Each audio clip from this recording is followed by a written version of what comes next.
a importância de se otimizar o funil do e-commerce. Então, o primeiro ponto, né?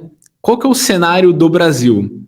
Essa métrica aqui ela está até um pouco desatualizada, subiu um pouco essa taxa de conversão, mas a média no Brasil, no sentido geral, ela é uma média baixa, porque ainda o e-commerce, ele ainda não é dentro do varejo, ele não tem uma penetração muito grande. A gente está ali entre 15% a 20% em representatividade de vendas no mercado, que ainda existem pontos que precisa ser melhorado dentro do ecossistema. Então, o que você precisa observar, né?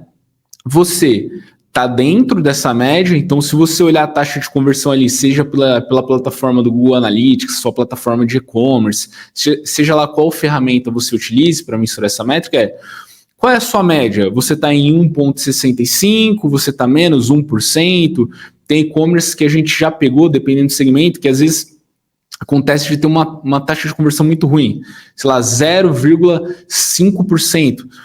Isso impacta muito em várias coisas. Qual que é o ponto da gente ter uma taxa de conversão baixa? Como que a gente traduz isso para o negócio, né? Então, o primeiro ponto é, a gente impacta o lucro, porque sempre trazendo, né? Então, quem não conseguiu ver aí o nosso webinar sobre marketing, finanças voltado para o marketing, dá uma conferida no nosso canal no YouTube, na página do LinkedIn, a gente tem um webinar que a gente fala sobre isso. O marketing ele vai impactar ali no lucro líquido.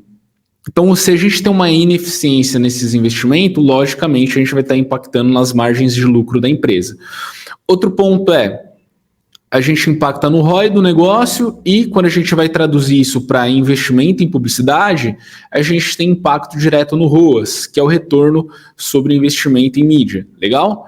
E o que a gente precisa no final das contas, né? A gente tem uma meta lá de faturamento, de venda e a gente tem uma taxa de conversão muito baixa. A gente precisa cada vez mais ficar trazendo novos clientes para dentro da loja, né? Ou seja, ficar trazendo muito tráfego, muitas sessões para que isso se compense em conversão de venda. Porque vamos trazer assim, né? Vamos trazer uma matemática aqui, né? Se eu tenho ali 1,65 em taxa de conversão, significa que para mim ter entre 1 a 2 vendas, mais ou menos, eu preciso gerar basicamente 100 sessões de usuários únicos para que isso se converta em venda. Dependendo do seu custo de aquisição de cliente, dependendo do ticket médio de compra de cada cliente, essa conta ela vai acabar não fechando, né? Vamos supor aí, você tem um ticket médio de 120 a 150 reais, que é um ticket baixo dentro do universo do e-commerce. E ali você tem um custo de aquisição de 50 a 70 reais.